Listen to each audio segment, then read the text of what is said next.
Hi everyone, again welcome to a new mini vlog. So আজকের ভ্লগটা আমি বিকেল থেকে স্টার্ট করলাম। এটা কিন্তু অ্যাকচুয়ালি কালকের ভ্লগ ছিল, আজকে আমি এটা পোস্ট করছি।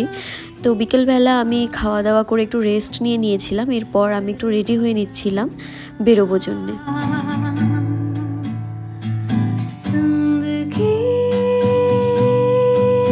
কোথায় যাব সেটা তোমাদেরকে আস্তে আস্তে বলছি, দাঁড়াও। আর আমি না কালকে এত লেট করে স্নান করেছি, দেখো আমার চুল তখনও অবধি একদম ভেজা চিপচিপে হয়েছিল। তো আমি এমনি একটা ক্লাচার মেরে বেরিয়ে গেছি, ভাবলাম রাস্তায় যেতে যেতে হাওয়াতে শুকিয়ে যাবে চুলটা। অ্যাকচুয়ালি আমরা বেরিয়েছিলাম রাজাভাত খাওয়া যাওয়ার জন্যে।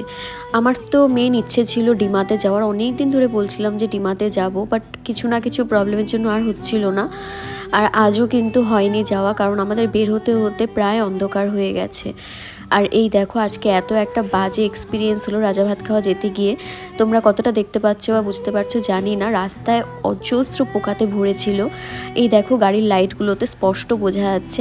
আমি তো ভেবেছিলাম যে কিছুটা রাস্তা যাওয়ার পর হয়তো কমে যাবে, কিন্তু না, পুরোটা রাস্তা আমরা এরকম পোকা পেয়েছি। আর প্রত্যেকটা পোকা এত বাজেভাবে চোখে মুখের মধ্যে এসে পড়ছিল, খুব বাজে লাগছিল। বাট রাস্তাটা শুরুর দিকে যদি এরকম পোকা পেতাম তাহলে আর এখানে আসতামই না, কিন্তু হাফের বেশি রাস্তায় আমরা চলে এসেছি, তারপর এই পোকাগুলো পেয়েছিলাম। তাই ভাবলাম যে চলো তাহলে যাওয়াই যাক। তো এখানটায় এসে আমরা দুটো তন্দুরি চা অর্ডার করেছিলাম। আর এই দেখো তখনও পোকাগুলো আমার মনে হচ্ছিল যেন গায়ে ঘোরাঘুরি করছে। তো এরপর চা খাওয়া কমপ্লিট করে দেন আমরা মোমো অর্ডার করেছিলাম। আর হঠাৎ করেই না এতটা ভিড় বেড়ে গেল জায়গাটাতে। আমরা এসেছিলাম একটু এই জায়গাটা শান্ত জন্য, ভালো মতো বসে একটু চা খাবো, রিল্যাক্স করব, বাট সেটার আর কোনো উপায়ই হলো না, ভীষণ ভিড় লেগে গেছে।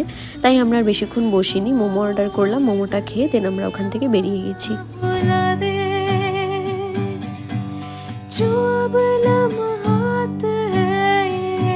এই তো আমরা আলিপুরে ঢুকেও গেছি। আর অনেক দিন ধরে না আমার চুলটা বেশ রাফ লাগছিল, মানে হাত দিয়ে ধরলেই কিরম একটা লাগে। তো অনেকদিন ধরে আমার স্পাও করানো হচ্ছে না, তাই ভাবলাম যে আজকে হাতে টাইম আছে, তো চলো একবারে স্পাটা করিয়ে আসি। কারণ রাজাভাত খাওয়ার থেকেও আমরা তাড়াতাড়ি বেরিয়ে গেছিলাম। আর হ্যাঁ, আসার সময় কিন্তু পোকাগুলো আর পাইনি।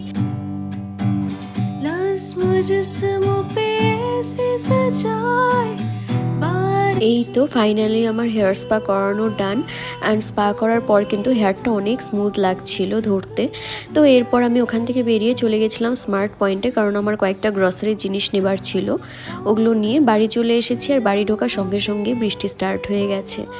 আর আমি একটু বাইরে দাঁড়িয়ে ব্যাপারটাকে এনজয় করছিলাম, কারণ এরকম রাতের বেলা বৃষ্টি হলে আমার তো ভীষণ ভালো লাগে। সো চলো আজকের ব্লগটা এখানেই এন্ড করছি, বাই।